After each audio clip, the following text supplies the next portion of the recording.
नंद गिरिराधर श्रीवासादि गौर भक्तवृंद। हरे कृष्ण कृष्ण कृष्ण हरे हरे, हरे राम राम राम हरे हरे। हरे कृष्णा। आप सभी वैष्णवों का, सभी भागवतों का इस भागवत संघ में बहुत बहुत स्वागत है और अभिनंदन है।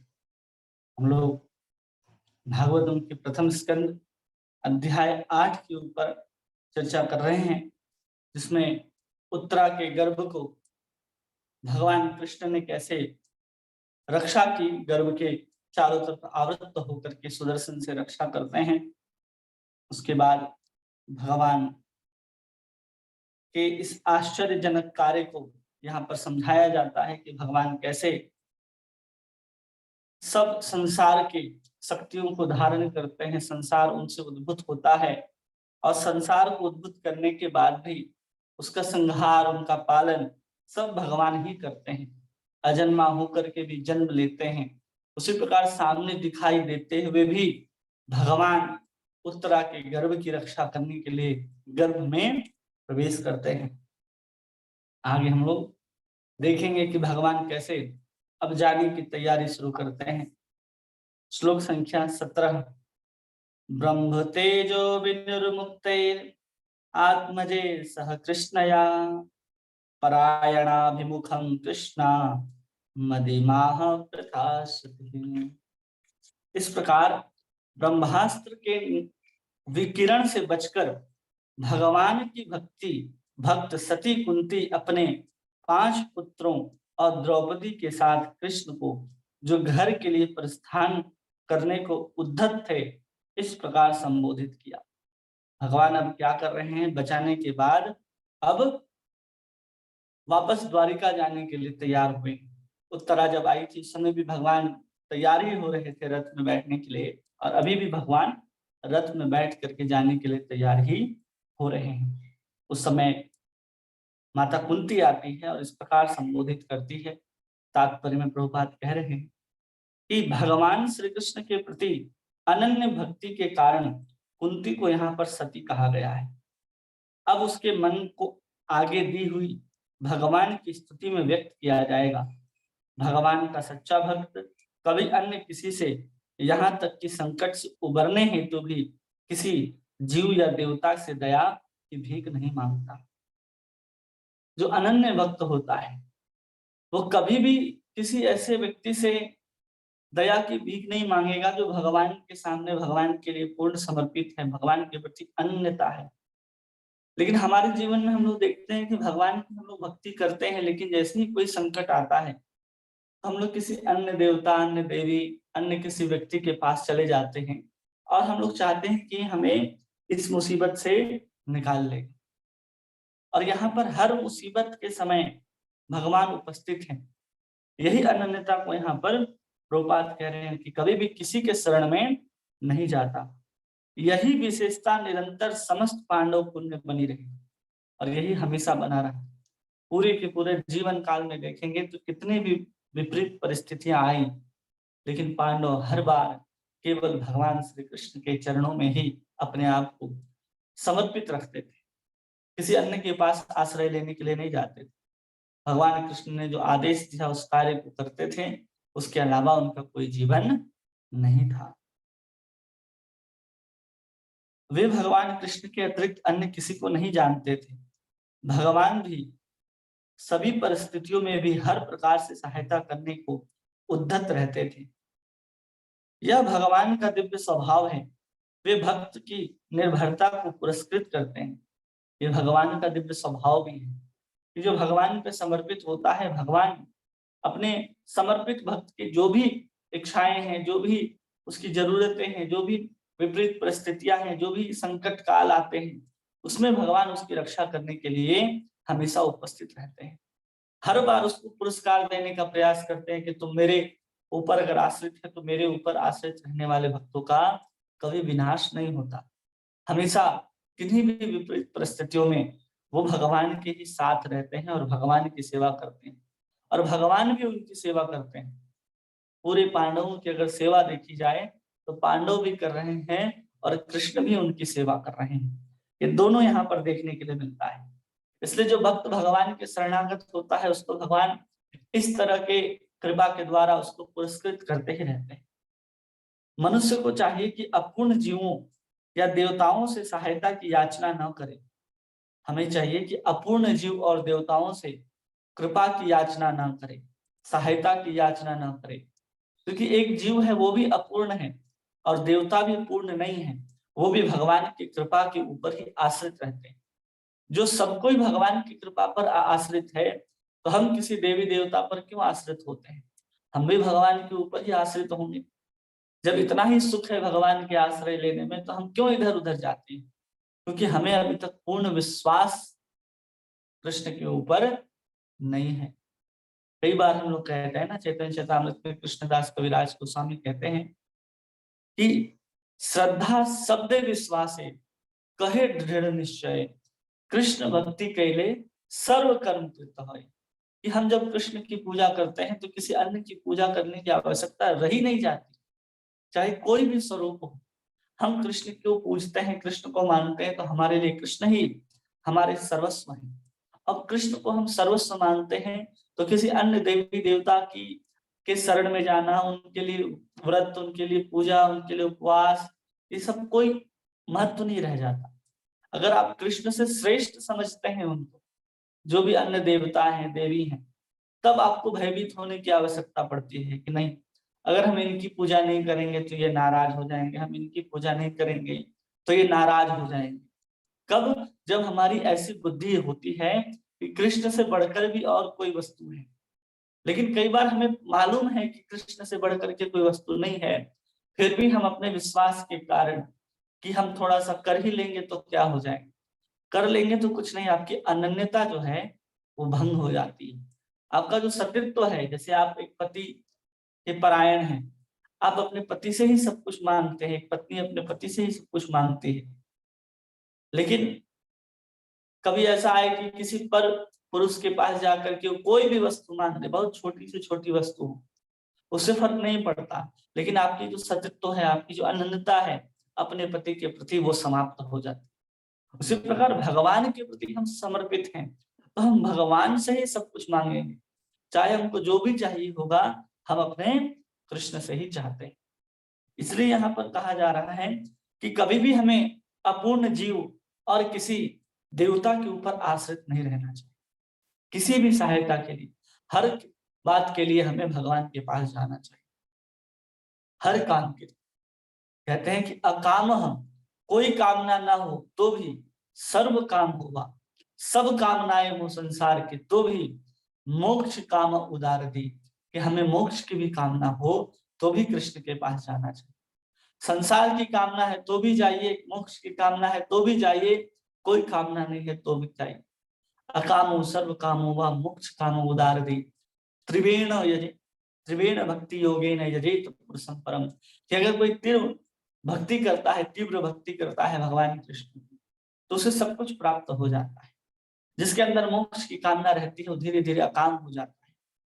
इसलिए हमें कृष्ण के पास जाना चाहिए। जो कृष्ण के पास जाते हैं, वो कृष्ण के पास जाने के बाद कृष्ण के अतिरिक्त कोई इच्छा ही नहीं रह जाएगी उनके पास। इतने अच्छे तरीके से उनके अंदर की कामनाओं को निवृत्त कर देते हैं। हमें कौन फंसाता है? हमारी अपनी ही कामनाएं हमको बार बार परेशान करती है। हमारी पहले से जो मानसिकता बनी हुई है, हमारा जो पहले से स्वभाव संस्कार बना हुआ है, वही हमें परेशान करता है। कोई नई वस्तु हमें परेशान करने के लिए नहीं आती। हम इस तरह से बन जाते हैं, इस तरह से हमारा स्वभाव हो जाता है कि सामने आने वाली परिस्थिति, सामने आने वाला वस्तु, पदार्थ, व्यक्ति कोई भी हो, वो हमें परेशान करता है, क्योंकि हमने अपने अनुभव को, अपने विचार को, अपनी कामनाओं को पूर्व के अनुभव के अनुसार ढाल करके रखा है। इसलिए हम कई बार परिस्थितियों में परेशान होते रहते हैं। इसलिए हमें, हमारे अंदर ये सब कामनाएं उत्पन्न होती हैं और भगवान आपको इतना दृढ़ बना देते हैं, इतना कोमल बना देते हैं कि आप सभी परिस्थितियों में एक समान रह जाते हैं। आपके अंदर इतनी सहन शक्ति, इतनी दृढ़ता भगवान की भक्ति करने से आ जाती है, क्योंकि वे अपने भक्तों को बचाने में सक्षम हैं। कौन? भगवान। लेकिन देवी देवता जो है अपने भक्तों को बचाने के लिए समर्थ सक्षम नहीं होते। कोई भी देवी देवता देखिए जिन्होंने वरदान दिया हो किसी भी असुर को, भगवान तो आकर के उसको मार ही देते हैं। चाहे कितना भी उसको वरदान दिया गया हो कि दिन में ना मरूं, रात में ना मरूं, ना जमीन में मरूं, ना आसमान में मरूं, आपके बनाए 12 महीने में किसी से न मरूं, न मनुष्य से मरूं, न किसी देवता से मरूं, सब तरह के वरदान को पूर्ति करते हुए भगवान नरसिंह के रूप में प्रकट होते हैं, हिरण्यकश्यप को मार डालते हैं। किसने वरदान दिया था? किसी देवता ने ही तो वरदान दिया था। तो भगवान ही केवल एक सबकी रक्षा करने में समर्थ होते हैं। कभी भी ऐसा इतिहास में आपने नहीं पढ़ा होगा भगवान विष्णु ने वरदान दिया हो और फिर भगवान विष्णु को ही उनको मारना पड़ा। ऐसा कोई घटना देखने के लिए नहीं मिलती। किसी और ने वरदान दिया है, किसी और ने श्राप दिया है और भगवान विष्णु आकर के उस समस्या का समाधान करते हैं, क्योंकि उनके पास ही इतना सामर्थ्य है और किसी के पास सामर्थ्य नहीं है। एक सच्चा भक्त भगवान से सहायता कभी नहीं मांगता, किंतु भगवान स्वयं इच्छा से ऐसा करने हेतु सदैव उत्सुक रहते हैं। एक सच्चा भक्त जो होता है वो भगवान से कभी भी सहायता नहीं मांगता कि भगवान ये कर दो, ये कर दो, ये कर दो। भगवान स्वयं उद्धत रहते हैं कि हम कब भक्त की सेवा करें, कब भक्त की सेवा करें, कब भक्त की सेवा करें, ऐसा स्थिति बना रहता है। कभी भी भगवान से नहीं मांगता। अब सुदामा को ही देख लीजिए। सुदामा इतने गरीब की स्थिति में जी रहे थे, 2 वक्त खाने के लिए भोजन नहीं होता था उनके पास, लेकिन फिर भी वो भगवान के पास मांगने के लिए नहीं गए। सर्वप्रथम सुदामा भगवान को देने के लिए गए। वो 2 तंदुल चावल जो किसी और से उनकी पत्नी सुशीला ने मांग करके लाई थी, उसी चावल को लेकर के जाते हैं सुदामा और पहले भगवान को देते हैं, समर्पित करते हैं कि हमारी भाभी ने मेरे लिए क्या भेजा है, और भगवान उसके बगल में दबाए हुए उस तंदूर को छीन लेते हैं, पोटली को खोल करके उससे तंदूर के चावलों को ग्रहण करते हैं। तो पहले सुदामा से भी भगवान ने लिया और तब जाकर के उनको तीनों लोक की संपत्ति जैसा वैभव ऐश्वर्य प्रदान कर दिया भगवान, क्योंकि पता है कि कोई मांगने नहीं आएगा उनके पास। जो सच्चा भक्त होगा वो मांगने नहीं आएगा। सुदामा भी मांगने नहीं गए थे कि हमें कुछ चाहिए, वो तो कुछ समय रह करके वापस लौटने वाले थे, लेकिन फिर भी भगवान ने उनको सब कुछ दिया है। ऐसे कलयुग में बहुत सारे भक्त हुए हैं जो भगवान देखते रहते हैं कि भक्त कब मांगेगा, कब मांगेगा, कब मांगेगा। लेकिन भक्त का इतना अच्छा स्वभाव होता है कि भगवान से कुछ जिज्ञासा ही नहीं करते, कि भगवान से कुछ मांगते ही नहीं है। जो कुछ होगा स्वयं से करने का प्रयास करते हैं और भगवान की सेवा करने के लिए हमेशा प्रयास करते रहते हैं। हमें भगवान से सेवा नहीं, भगवान की सेवा करनी है। हम भगवान के सेवक हैं, भगवान हमारे सेवक नहीं है। इसलिए हमें भगवान की सेवा करना है। कई बार कहते हैं कि भगवान करेंगे ना, भगवान ठीक करेंगे, हाँ करेंगे, लेकिन हमें भी भगवान की सेवा करने के लिए प्रयासरत रहना चाहिए। किसी भी माध्यम से, जैसा आपकी इच्छा हो, जैसा आपका सामर्थ्य हो, हमें भगवान की सेवा करने का प्रयास करना है, न कि हम भगवान से सेवा ले, ऐसा प्रयास कभी भी नहीं करना है। इसी तरह जब रूप गोस्वामी जब पेड़ कदम में भजन करते थे, उनके अंदर एक इच्छा आ गई कि हम अपने बड़े भाई चंद्र सरोवर के पास रहते हैं,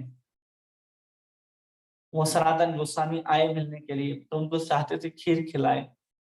तो इच्छा आ गई, लेकिन ऐसे साधु ऐसे पकड़ थे रूप गोस्वामी कि उनके पास कुछ भी नहीं था, कैसे खिलाते? तो एक छोटी सी बालिका आती है, वो सब कुछ खीर बनाने की सामग्री रख करके जाने लगती है। तो रूप गोस्वामी कहते हैं कि ये सब तो आपने रख दिया, लेकिन मुझे बनाना नहीं आता।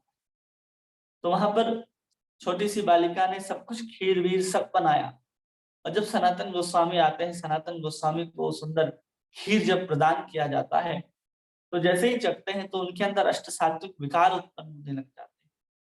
उनकी मूर्छा, उनका लय सब उपस्थित होने लग जाता है। वो समझ जाते हैं कि ये जो खीर है जो रूप ने हमें दिया है, वो इस जगत का तो नहीं है।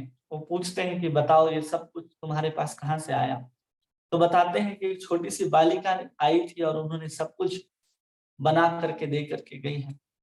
सनातन गोस्वामी समझ जाते हैं कि ये साधारण खीर नहीं है और किसी साधारण व्यक्ति ने इसे नहीं बनाया है, स्वयं श्रीमती राधा रानी ने आकर के खीर बना करके हम लोगों को दे करके। सनातन गोस्वामी रोने लग जाते हैं कि हम राधा रानी के सेवक हैं, हम उनकी सेवा नहीं करना चाहते, लेकिन तुमने क्या किया, तुमने एक इच्छा कर दी कि हमें ऐसा चाहिए, जिसके कारण भगवान को, स्वयं राधा रानी को यहाँ तक आना पड़ा, तुम्हारे लिए खीर बनाना पड़ा और तब जाकर के खीर प्राप्त हो। इसलिए भगवान को सेवा के अतिरिक्त जीव जो है, जो भक्त है, शुद्ध भक्त, वो अन्य किसी इच्छा को अपने अंदर लाने का चेष्टा भी नहीं करता कि हम और कोई चेष्टा भी लाएं, अपने अंदर भी नहीं सोचता। कहने की बात तो दूर है, वो सोचता भी नहीं है कि हम कुछ चाहते हैं अपने लिए। वो हमेशा कृष्ण के लिए ही सोचता रहता है कि हम कृष्ण को कैसे प्रसन्न कर सकते हैं, ऐसे क्या हम करेंगे, ऐसा क्या हम कहेंगे कि कृष्ण प्रसन्न हो जाएं। हर वक्त अपने गुरु गौरांग गोविंद की प्रसन्नता के विषय में ही सोचता रहता है। तो शुद्ध भक्त की ये पहचान होती है कि जानबूझ करके भी, बहुत मुसीबत में भी हो तो नहीं मानता कि हमें चाहिए ही चाहिए। उसी प्रकार यहाँ कुंती भी कह रही है। श्री कुंती उवाच, श्लोक संख्या 18, नमस्ते पुरुषं त्वाद्यं ईश्वरं प्रकृते परम अलक्ष्यं सर्वभूतानां अंतर्बहिरवस्थितम्। महारानी कुंती बोलती है कि नमस्ते पुरुषं त्वाद्यम, मैं आपको नमस्कार करती हूँ। क्यों नमस्कार करती हूँ? तो कहते ईश्वरम प्रकृति परम, क्योंकि आप आदि पुरुष हैं और इस भौतिक जगत के गुणों से निर्लिप्त हैं। और कहती है अलक्ष्यम सर्वभूतानां, अलक्ष्य मतलब अदृश्य रहते हैं, समस्त वस्तुओं के अंदर भी हैं, सर्वभूत अंतर बहिर्वस्थितम, सभी वस्तुओं के भीतर भी अवस्थित हैं और सभी वस्तुओं के बाहर भी उपस्थित हैं। इस प्रकार होते हुए भी आप सब वस्तुओं के अंदर भी और बाहर भी हैं, फिर भी आप क्या हैं? अलक्ष्यम, फिर भी आप दिखाई नहीं देते। महारानी कुंती कह रही सबसे पहले तो नमस्कार करती है। ये शिक्षा है कि हम भगवान के पास कभी जाएं तो सबसे पहले उनको प्रणाम करें। इसलिए सबसे पहले कह रही कि नमस्ते पुरुषं त्वाद्यं, किसे प्रणाम कर रहे हैं? कुंती महारानी जानती है कि ये साधारण व्यक्ति नहीं है, ये सिर्फ हमारे जो पुत्र अर्जुन है उसके सारथी बने हैं। पता है कि द्रौपदी के वस्त्र का चीर को बचाया है, सिर्फ इसलिए प्रणाम नहीं कर रही, वो जानती है कि साक्षात अनंत कोटि ब्रह्मांड नायक ही हमारे जैसा स्वरूप धारण करके हम पांडवों के ऊपर कृपा करने के लिए ही भगवान हमारे साथ रहते थे। ये कौन जानती? कुंती जानती। इसलिए इतना सुंदर प्रार्थना कर रही है कि नमस्ते, सबसे पहले नमस्कार करती हैं कि हम भगवान आपको नमस्कार करते हैं। हमारे अंदर भी अगर नमस्कार करने की शक्ति आ जाए, हम जैसे आचार्य प्रणाम करते हैं, जैसे कोई भक्त प्रणाम करता है, वैसे हम भी प्रणाम करें। हमें तो झुकने में भी परेशानी होती है कि अरे झुकना पड़ेगा, वो भी पूरा पंचांग प्रणाम, पुरुषों को पूरा दंडवत प्रणाम, अष्टांग प्रणाम करना पड़ेगा। 3 भगवान है, जैसे गौर निताई हो तो एक बार वहां, फिर राधा कृष्ण हो वहां, फिर एक और जगन्नाथ बलदेव सुभद्रा है वहां, फिर प्रभुपाद जी के पास। तो लोग परेशान हो जाते हैं कि अरे इतना प्रणाम क्यों करना, एक बार कर लिया, हाँ सबको हो गया। हम लोगों के मन में ऐसा भाव आता, इसलिए हम लोग प्रणाम भी नहीं करते। यहाँ माता कुंती जो है वो सुंदर प्रणाम करके बता रही है कि हमें भगवान के करीब ऐसे कोई महान पुरुष के पास जाते हैं तो सर्वप्रथम उन्हें प्रणाम करना चाहिए। प्रणाम करने से क्या होता है कि जैसे ही हम भगवान को प्रणाम करते हैं तो गोपियां कहती है ना, प्रणत देहिना पाप कर्षणम, प्रणत देहिनाम पाप कर्षणम। कोई भगवान को सिर्फ प्रणाम कर लेता है तो भगवान क्या करते हैं, उसके सभी पापों को खींच लेते हैं, सभी पापों को बाहर निकाल देते हैं, जैसे ही व्यक्ति भगवान को प्रणाम करता है। इसलिए हमें प्रणाम करना चाहिए। किसी साधु, किसी वैष्णव, किसी विग्रह के सामने जब उपस्थित हो तो हमें प्रयास पूर्वक प्रणाम करना चाहिए। भगवान कहते हैं ना, भगवत गीता में भी कहते हैं कि मनमना भव मद भक्तो मध्याजी माम नमस्करो, मध्याजी माम नमस्करो, मेझे नमस्कार।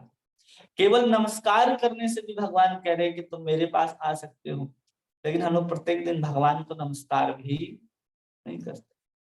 हमें भगवान के सामने झुकने में भी शर्म आती, लेकिन जो हमें कुछ दे रहा हो, भौतिक संपत्ति, भौतिक ऐश्वर्य, पद, उसके सामने हम तुरंत झुक जाते, हम तुरंत उनको प्रणाम कर लेते। लेकिन भगवान जो हमें चौबीसों घंटे हवा दे रहे हैं, चौबीसों घंटे पानी दे रहे हैं, चौबीसों घंटे सूर्य का प्रकाश, दिन रात चंद्र का प्रकाश, सब कुछ प्राप्त हो रहा है। हमारे हृदय के अंदर बैठ करके परमात्मा हमारे एक एक गतिविधियों को देखते हैं, हमें उस हिसाब से प्रेरित करते हैं। इस शरीर को धारण करने के लिए जो शक्ति देते हैं सब भगवान के द्वारा ही प्राप्त हो रहा है, लेकिन फिर भी हम उन भगवान को प्रणाम करने में संकोच करते हैं। और यहाँ पर संकोच नहीं है। महारानी कुंती प्रणाम किसको कर रही है? नमस्ते पुरुषम पाद्यम, मतलब किसको प्रणाम कर रही है? तो कहीं भगवान को संकोच ना हो जाए, क्योंकि महारानी कुंती जो है बुआ है भगवान कृष्ण की। तो भगवान कृष्ण को कभी संकोच ना हो जाए कि अरे बुआ होकर के मुझे ऐसे प्रणाम क्यों कर रही है। तो उसके बाद तुरंत कहती है, आदि पुरुषम त्वाद्यम ईश्वरम, मैं आपको प्रणाम करती हूँ। क्यों इस प्रणाम करती हूँ? कि आप परम पुरुष हैं और साथ में क्या है? ईश्वरम, प्रकृति परम, आप इस प्रकृति के भी ईश्वर है, इसलिए मैं आपको प्रणाम कर रही हूँ। तत्व को जानती है माता कुंती, इसलिए इस तरह से सुंदर प्रार्थना करते हुए कह रहे कि मैं प्रणाम किसको कर रही हूँ? मैं अपने भतीजे को प्रणाम नहीं कर रही, मैं किसे प्रणाम कर रही हूँ? तो पुरुषम त्वाद्यम ईश्वरम प्रकृति परम, कि मैं उस प्रकृति परम जो इन भौतिक ब्रह्मांडों से परे जिसकी स्थिति है, अलग से सर्वभूतानां, फिर भी इस प्रकृति के एक एक कणु में, एक एक अणु में, एक एक परमाणु में भगवान अंदर भी और बाहर भी अवस्थित है। फिर भी अलग से सर्वभूतानां, सब जगह होते हुए भी भगवान हमें दृश्यमान नहीं होते, दिखाई नहीं देते आप। लेकिन आपकी कितनी सुंदर कृपा है कि माता कुंती वहां सामने देख पा रही। इन सबको जानते हुए भी ईश्वर कण कण में व्याप्त है, हर कण के अंदर, हर कण के बाहर व्याप्त है, फिर भी भगवान जो है बहुत सुंदर तरीके से रथ पे बैठ करके जाने के लिए तैयार है, और माता कुंती साक्षात देख करके उनके ऊपर ऐसी प्रार्थना कर रही है। प्रभुपाद तात्पर्य में कह रहे हैं कि श्रीमती कुंती देवी को भली भांति ज्ञात था कि भगवान आदि भगवान है, कि भगवान कौन है, कृष्ण जो है वो भगवान है, ये भली भांति जानते थे। हम लोगों को संकोच हो सकता है, जब भगवान कृष्ण अवतार ग्रहण करके आए तो भक्त जितने भी थे वो सब आनंदित हुए कि सबको पता था कि ये कौन है, ये आदि पुरुष है, परम भगवान है। लेकिन जो भक्त नहीं थे, जैसे साधारण व्यक्ति थे, साधारण लोगों को कभी भी ज्ञात ही नहीं हो पाया कि जो 125 वर्ष तक, 125 वर्ष तक वृंदावन की इतनी आश्चर्यमय लीलाओं को करने के बाद मथुरा, फिर द्वारिका, सुंदर महाभारत, फिर भगवत गीता जैसा सुंदर उपदेश, इन्हें सबको प्रदान करने वाले ये जो हमारे ही कद काठी के दिखाई देते हैं, जिनका वर्ण श्याम रंग का है, जिस वास्तव में भगवान हो सकते हैं, भक्त के अलावा किसी ने अनुभव ही नहीं किया। इतने सारे लोगों से भगवान मिले, इतने सारे लोगों के पास गए, लेकिन सिर्फ भक्त ही थे जो भगवान को भगवान के रूप में पहचान पाए कि हाँ वास्तव में भगवान है। तब जाकर के यहाँ कहा जा रहा है कि भली भांति कुंती जानती थी। अब ब्रज के अंदर भगवान थे, लेकिन ब्रज के अंदर भी भगवान को जो ब्रजवासी थे वो भगवान के रूप में कभी नहीं जाने, लेकिन वही वहां पर जो श्रुतियां थी, जो वेद की ऋचाएं थी, जब वो गोपी के रूप में आती हैं तो ही कहती हैं कि आप कौन हैं, आप तो परम ईश्वर हैं। वो जानती थी, वेद स्तुति है भागवत के अंदर, वेद स्वयं भगवान की स्तुति कर रहा है। तो ये सब हम लोग देखते थे। तो भगवान कृष्ण को ब्रज के अंदर कोई भगवान के ऐश्वर्य के समान या भगवान मान करके कोई पूजा नहीं करता, बात को ध्यान रखना है। वहां पर सब अपने भगवान को अपना प्रियतम मानते हैं, अपना सखा, अपना पुत्र मानते हैं। लेकिन कोई ब्रज के बाहर जैसे ही व्यक्ति पहुंचता है तो ब्रज के बाहर जितने भी लोग होते हैं तो जितने भी लोग हैं ब्रज के बाहर, वो सब क्या करते हैं, भगवान को उसी रूप में जानते हैं कि भगवान भगवान है। मथुरा वाले सब भगवान को जानते हैं कि भगवान चतुर्भुज रूप में अवतार ग्रहण किए थे, और फिर देवकी और वसुदेव के यहाँ जन्म लेकर के भगवान कहाँ चले गए, नंद भवन में चले गए। ऐसा सब मथुरा वाले जानते हैं। लेकिन मथुरा में भी जो भक्त हैं वही जानते हैं, अन्य कोई नहीं जानता। कंस को लगता है कि हाँ, भगवान विष्णु ही अवतार ग्रहण करके आएंगे, वही हमें मारेंगे, उनको भी ऐसा ही लगता है।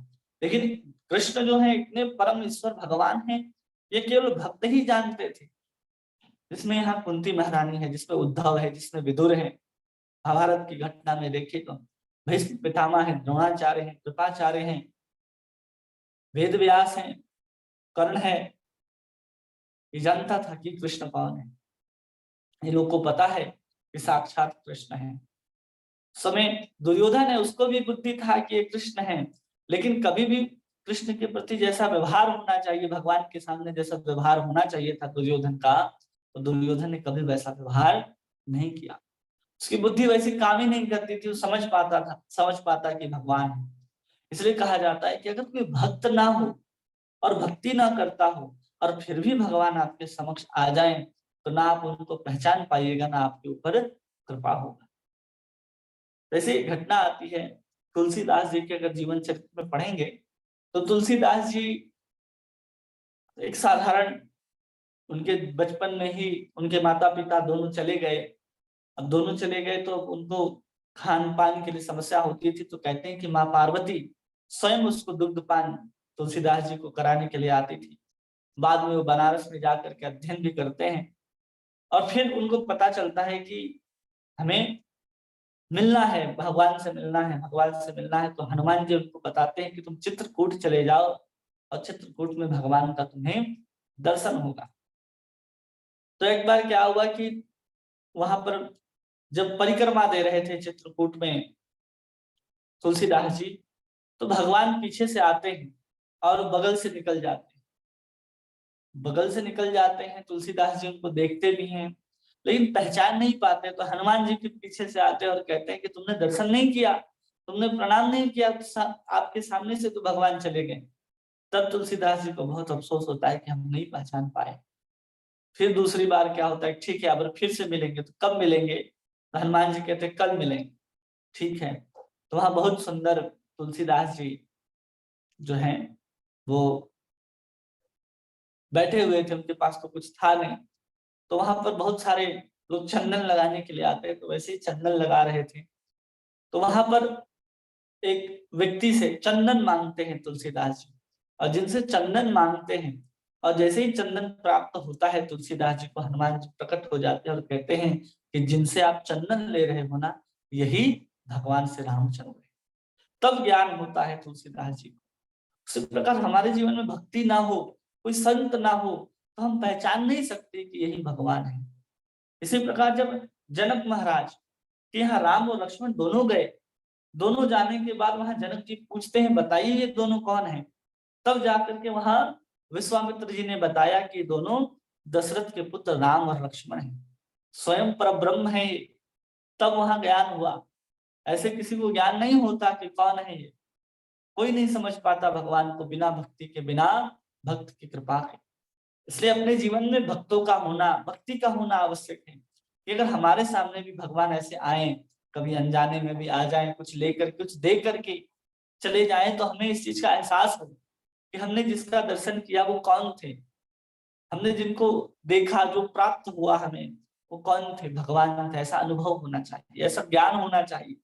ये तो भगवान के स्वरूप को तो हम जानते हैं कि हाँ, केवल कृष्ण जो है मोर पंख बंसी धारण करते हैं, पीताम्बरी। अगर इसी स्वरूप में आएंगे तो ही तो आप पहचान पाएंगे। और पता चला कि आप इतने भावुक हैं, भक्ति आपके अंदर नहीं है, लेकिन कृष्ण को पाने की लालसा अधिक है। तो जो रास लीला में देखते हैं भगवान कृष्ण बने होते हैं, अब उन्हीं कृष्ण को जब वो रास मंच से उतर जाए नीचे और आपके घर में आ जाए उसी वेश में, तो आप उनको भी कृष्ण ही समझ लीजिएगा। इसलिए भक्ति होना परम आवश्यक है। जब वो भी व्यक्ति जब रास स्थली पर रास कर रहा हो, मंचन भी कर रहा हो, तो उस समय उसका वैसा ही सम्मान होता है जैसे कृष्ण का सम्मान होता है। क्योंकि उसने उस स्वरूप को धारण करके बैठा है जो कृष्ण का स्वरूप है। इसलिए हमारे जीवन में ये ज्ञान होना चाहिए कि हमें भक्त और भक्ति मिलने के बाद ही हम भगवान को वास्तव में जान सकते हैं। भक्त्या मान अभिजानाति यावन चास्मि तत्वतः, कि तत्वतः अगर हमें जानना है तो भक्त्या, केवल भक्ति के माध्यम से हम उस परम पुरुष को, कृष्ण को जान सकते हैं, पहचान सकते हैं। और किसी भी माध्यम से अगर कृष्ण हमारे सामने आते रहें, जाते रहें, फिर भी कुछ होने वाला नहीं। कई बार गए होंगे हस्तिनापुर, कई बार वहां देखा होगा दुर्योधन आदि ने, कई बार दुष्टों ने, दुशासनों ने देखा होगा भगवान कृष्ण को। क्या हुआ देखकर? अनजाने में देख करके तो चलो उसकी समस्त पाप राशियां समाप्त हो गई, अनंत जन्म के पाप समाप्त हो गए, लेकिन उनके अंदर जो भक्ति आनी चाहिए, जिसके माध्यम से आप कृष्ण को पहचानेंगे, वो तो नहीं आई ना। आपके जीवन में पाप खत्म हो जाएंगे तो कृष्ण को थोड़ी पहचान। पाप समाप्त तो ज्ञानियों के भी हो जाते हैं, ब्रह्मवादियों के भी हो जाते हैं, निष्काम कर्म योगी के भी हो जाते हैं बहुत काल तक निष्काम कर्म करने से। तो क्या होगा? कृष्ण को पहचान नहीं। कृष्ण को तो केवल भक्त ही पहचान पाते हैं और कोई नहीं पहचान पाता। श्री कृष्ण को जानना है, भगवान को जानना है, तो हमारे पास भक्ति होनी चाहिए। भक्ति बहराने की कृपा से ही हमें भगवान का ज्ञान होगा। और भगवान का ज्ञान कब होगा? जब हमें भक्त का संग प्राप्त होगा। हम भक्तों के प्रति सम्मान कर पाएंगे, वैष्णव के प्रति, अपने गुरुजनों के प्रति, महत् पुरुषों के प्रति जब सम्मान होगा, तब उनकी कृपा से हमारे हृदय में भक्ति जागृत होगी और उस भक्ति की कृपा से भगवान आएंगे। और तब उसी भगवान की भक्ति की कृपा से हम भगवान को पहचान पाएंगे, अन्यथा हम भगवान को न जान पाएंगे, न पहचान पाएंगे। सब साधारण मनुष्य समझते रहेंगे और ऐसे ही हमारा जीवन बार बार समाप्त होता रहेगा। आगे कह रहे हैं कि भले ही वो भगवान के भतीजे थे, भगवान उनके भतीजे थे, रिश्ते में महारानी कुंती के भतीजे लगते हैं भगवान श्री कृष्ण। ऐसी प्रबुद्ध महिला अपने भतीजे को नमस्कार करने की गलती नहीं कर सकती। ऐसी प्रबुद्ध महिला कभी भी जानबूझ करके ऐसा नहीं करेगी कि हम अपने भतीजे को प्रणाम कर रहे हैं। वो प्रणाम किसको कर रही है? इसलिए वो आदि पुरुष के रूप से संबोधित किया जाता है कि आप कौन हैं? आदि पुरुष हैं। तमाद्य आदि पुरुष हम प्रकृति परम, इसलिए आदि पुरुष को प्रणाम करती है। जो जगत से परे हैं, यद्यपि सारे जीव भी दिव्य हैं, लेकिन वे तो न आदि हैं न अच्युत हैं। जीव भौतिक प्रकृति के चुंगल में पड़कर गिर जाते हैं, लेकिन भगवान के साथ ऐसा नहीं होता। इसलिए परम पुरुषम कहा जा रहा है। परम पुरुष क्यों कह रहे हैं आप? इसलिए कह रहे हैं कि हम पुरुष हैं, हम भी, लेकिन हम कैसे पुरुष हैं? जब पुरुष के शरीर में आए तो हम पुरुष हैं, जब स्त्री के शरीर में गए तो हम स्त्री हो जाते। वास्तव में जो आत्मा है ना, उसका कोई लिंग है ना, उसका कोई ऐसा नहीं कि स्त्री है और पुरुष है, ना स्त्री है ना पुरुष है। वो ब्रह्म है, ब्रह्म के स्वरूप में है। उसमें कोई अभी भी किसी प्रकार का कोई आरोपित नहीं लगाया गया कि आत्मा पुरुष होगी या स्त्री होगी। इसलिए आत्मा को एकदम स्वच्छ रखा जाता है, पर ब्रह्म कहा जाता है। वो किसी से विकारित नहीं होती, किसी से प्रभावित नहीं होती आत्मा। लेकिन भगवान जो है परम पुरुष है, तो एकमात्र भोक्ता है। जब पुरुष शब्द कहा जा रहा है कृष्ण के लिए, तो स्पष्ट रूप से पता चलता है कि एकमात्र भोक्ता वही है और हम सब केवल उनके भोग्य हैं। वो भोगने वाले हैं और हम भोगने के लिए उनकी वस्तुएं हैं। भगवान कह रहे हैं 5वें अध्याय में भगवत गीता में कि भोक्ता राम यज्ञ तपसाम सर्वलोक महेश्वरम सुहृद सर्वभूतानाम ज्ञात्वा माम शांति गच्छति। कि भगवान कौन है? भोक्ता राम यज्ञ तपसाम सर्वलोक महेश्वरम, उस सबके परम भोक्ता है। जो परम भोक्ता है वही पुरुष हो सकता है। अगर आप स्त्री के शरीर में भी हैं और आपको भोगने का भाव है तो आप भी पुरुष हैं। पुरुष के अंदर जो पुरुषत्व है वो केवल लिंग भेद के आधार पर नहीं होता कि आपका पुरुष का शरीर है, आपका महिला का शरीर है। लेकिन आपका पुरुष का शरीर है, फिर भी आप भोगने की इच्छा नहीं रखते, किसी प्रकार का आधिपत्य जमाने की इच्छा नहीं रखते, तो फिर भी आप पुरुष नहीं। कोई स्त्री होकर के किसी के ऊपर आधिपत्य भोगने की इच्छा है तो भी वो स्त्री के शरीर में होकर के भी पुरुष है। क्योंकि पुरुष का भाव ही होता है कि वो भोगना चाहता है, भोक्ता के स्वरूप में होता है। इसलिए यहाँ भगवान को कहा जा रहा है कि आप परम पुरुष हैं और हम जीव क्षुद्र होने के कारण माया के चंगुल में पड़ जाते हैं, माया हमें पकड़ लेती है, बार बार माया अपने चक्कर में डालती रहती है। लेकिन आप परम पुरुष हैं भगवान, और उसके साथ साथ इस प्रकृति के भी ईश्वर हैं। तो प्रकृति के भी ईश्वर हैं, इसके मालिक हैं आप, तो आपको माया कैसे पकड़ेगी? ये बात तो पता है महारानी कुंती। इसलिए यहाँ पर कह रहे हैं कि प्रकृति के चुंगल में पकड़कर हम जीव जो हैं बार बार नीचे गिरते रहते हैं, बार बार हम पतन को प्राप्त होते रहते हैं। कभी मनुष्य योनि को प्राप्त किया, फिर पतित होकर के किसी अन्य जानवरों की योनियों में चले जाते हैं। ऐसा होता ही रहता है बार बार। लेकिन भगवान के साथ ऐसा कभी नहीं होता। भगवान के साथ ऐसा नहीं होता कि हम जैसे माया के चंगुल में पढ़ करके यहाँ पर उपस्थित हुए हैं, उसे भगवान माया के चंगुल में पढ़ करके उपस्थित नहीं होते। भगवान स्वयं की इच्छा से उपस्थित होते हैं। उसी को यहाँ वेद में कहा जा रहा है कि नित्यो नित्यानाम चेतस चेतनानाम। क्या कहते हैं? ईश्वर नियंता के रूप में संबोधित किया गया है। ईश्वर को किसके रूप में संबोधित किया? नियंता। वो नित्य है, नित्यो नित्यानाम चेतस चेतनानाम। वो हमेशा नित्य उपस्थित रहते हैं, अपने वही स्वरूप में रहते हैं। चाहे कहीं भी अवतार ग्रहण कर ले, किसी भी स्वरूप में आ जाए, भगवान वैसे ही उपस्थित रहते हैं। इसलिए यहाँ परम नियंता के रूप में उनको संबोधित किया जा रहा है। नमस्ते पुरुषम वाद्यम ईश्वरे प्रकृते परम। स्वरूप में यहाँ पर संबोधित कर रही है महारानी कुंती। किन्हीं का कोई प्रश्न है जो आप पूछना चाहते हैं तो पूछ सकते हैं। ये श्लोक आधा ही हुआ है, आधा ही श्लोक को हम लोग कल करेंगे। किन्हीं का कोई प्रश्न जो पूछना चाहते हैं, कोई बात जो आपको समझ में ना आई हो? यहाँ पे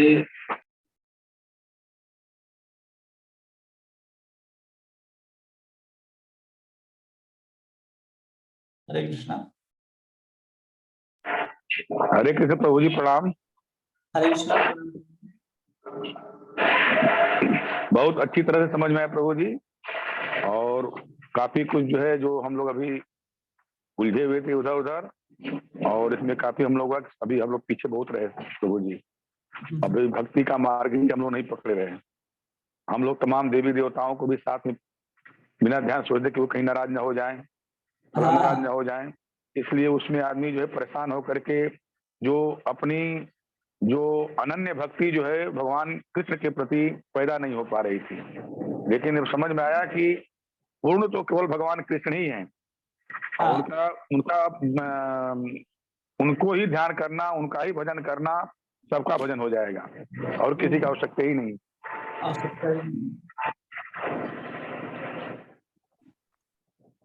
जय हो। का कोई प्रश्न है तो कुछ कहना चाहते हैं?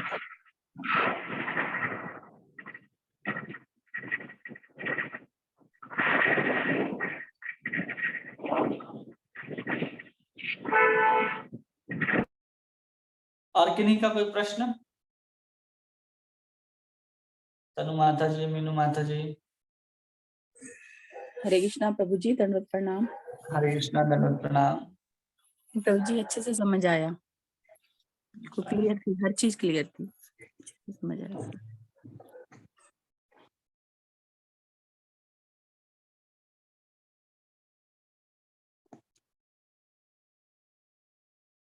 और किन्हीं का कोई प्रश्न है? पद्मा माता जी, निशा माता जी। हरे कृष्णा प्रभु जी, दंडवत प्रणाम। हरे कृष्णा, दंडवत प्रणाम। कैसे हैं प्रभु जी? सब समझ आया प्रभु जी, आज अच्छे से, बहुत आपने बहुत अच्छे से समझाया कुंती महारानी जी के बारे में, भक्ति के बारे में, कृष्ण में आस्था के लिए प्रभु जी।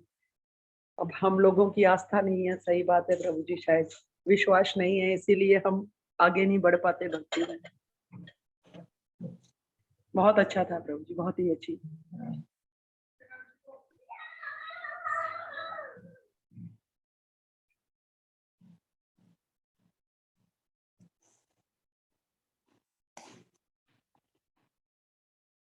और किन्हीं का कोई प्रश्न? हरे कृष्णा प्रभु जी, दंडवत प्रणाम। हरे कृष्णा, दंडवत प्रणाम। प्रभु जी मुझे तो ये पूछना था कि पिछले मुझे ऐसा याद आ रहा है, पिछले सैटरडे शायद आपने क्लास नहीं रखी थी, तो सैटरडे संडे ऑफ होता है क्या? मतलब मैं आज क्लास थी, मेरे को अफसोस हो रहा है कि मेरा मिस हो गया। सैटरडे संडे जो भागवत की क्लास होती है ना, वो ऑफ नहीं होती। बाकी जी जो रात में जो क्लासेस चलती हैं जी भागवत के अलावा जो भी चलती हैं वो ऑफ रहती है। और संडे को 2 क्लास होती हैं, 11 बजे भी होती हैं। तो उस समय हम लोग क्या है कि जिस आचार्य का आविर्भाव तिरोभाव रहता है जी उनके विषय में हम लोग 11 बजे दिन में श्रवण करते हैं। जी। उस पे ये लिंक आप भेजते हैं इस पे ग्रुप में? हाँ हाँ ठीक है प्रभु जी, फिर मैं भी सुनूंगी कल। और वही, और प्रभु जी मैं माधुर्य कादम्बिनी में ज्यादा इसलिए नहीं पूछती हूँ प्रभु जी, क्योंकि मुझे ऐसा लगता है कि मेरा अभी वो लेवल ही नहीं है। मतलब हमारा बस यही लगता है बार बार, जो भी आप बताते हैं भाव से आगे की सारी स्थितियां ऐसे लगती है कि हम कब पहुंच पाएंगे। अभी तो हम बिल्कुल ही बहुत ही नीचे निचले स्तर पे हैं प्रभु जी। अभी तो अच्छे से भगवान में मन लगाएं, बस इतना सीख जाए यही बहुत है। पर ये है कि बस जब आप ये सब बातें करते हैं तो हमको एहसास होता है कि हमारा लेवल बहुत नीचे है अभी प्रभु जी। ये समझ में आ जाता है खुद के बारे में। और प्रभु जी, क्या शॉर्ट में थोड़ा सा बता सकते हैं कि आज आपने क्या बताया था? थोड़ा सा डिटेल तो नहीं हो पाएगा अभी, आपने खूब डिटेल में बताया होगा। आज का क्या, आज 2 श्लोक हो गए, कितने श्लोक हो गए प्रभु जी? आज 1.5 श्लोक हुए। एक तो जिसमें भगवान अभी जा रहे थे, जी केवल भगवान जा रहे हैं तो कैसे अनन्यता है पांडवों के प्रति वो बताया हमने। और फिर कुंती महारानी की जो प्रार्थना है उसमें सिर्फ उनके आधे श्लोक को लिया, जिसमें नमस्ते पुरुषम त्वाद्यम ईश्वरे तक हम लोगों ने लिया। इनकी व्याख्या सिर्फ हुई, उसके आगे परम अलक्ष्य सर्वभूता नामंतर बहिरवस्थित, उसको हम लोग कल देखने का प्रयास करेंगे। केवल इतना ही हमने यहाँ बताया है। जी प्रभु जी, मैं रिकॉर्डिंग देख लूंगी प्रभु जी। बहुत बहुत धन्यवाद। हाँ, हरे कृष्णा। हरे कृष्णा।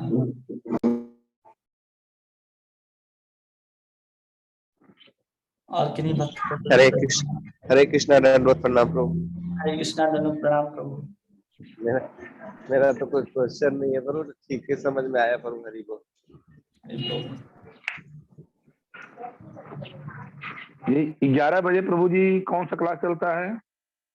11 बजे जब हमारे जो आचार्य होते हैं ना, वैष्णव आचार्य, किनका आविर्भाव है तिरोभाव है, तो उनकी जीवनी के बारे में हम लोग थोड़ा सा श्रवण करने का प्रयास करते हैं। रविवार के दिन लगभग 11 साढ़े 11 बजे शुरू होता है, 1 घंटे का क्लास होता है।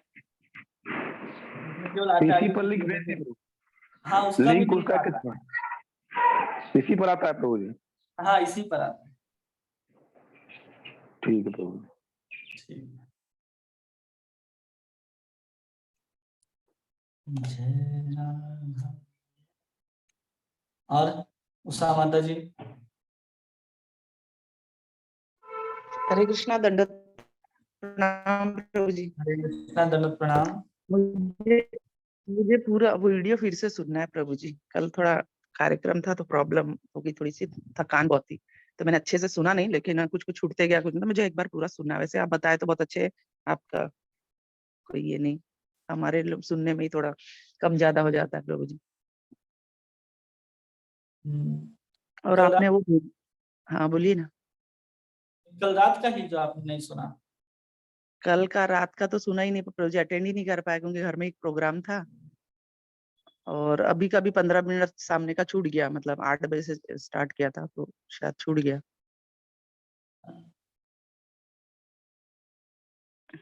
अभी सुन लूंगी, अभी मैं किचन में हूँ तो अभी लगा दूंगी आपका, सुन लूंगी। और प्रभु जी वो भेजे नहीं ना आप जगन्नाथ जी का, फिर लोगों को टिकट कटाने में मुश्किल। और हमने फिर से मंगाया है, एक बार सब जगह कॉल किया है तो हमारे पास आज मैसेज आया है, शायद मैसेज खोला नहीं है। फिर से हम उसको रीअरेंज करेंगे, फिर बताएंगे। अगर नहीं मिला ना, मैं टिकट का अगर अरेंजमेंट नहीं हुआ तो अपन को आगे डेट बढ़ानी पड़ेगी, ऐसा भी हो सकता है ना? हाँ।